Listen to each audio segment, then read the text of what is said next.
How to fix no internet connection on iPhone. To get started, first of all go ahead and open up the Settings application on your phone. On this page, tap on the switch beside Airplane Mode to turn it on. Then, turn it off again. This can help to reset your phone's connection. If this does not work, go back and tap on General. Inside the General menu, tap on Software Update at the top as shown. On this page, your iPhone will check for the latest software update. This may take a few moments to complete. Make sure your iOS is up to date, as updates often include fixes for connectivity bugs. For a final step, go back to General and scroll all the way down to find and tap on Transfer or Reset iPhone. Tap on Reset in the bottom as shown.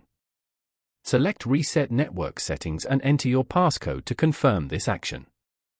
Following these steps, you can easily fix no internet connection on your iPhone.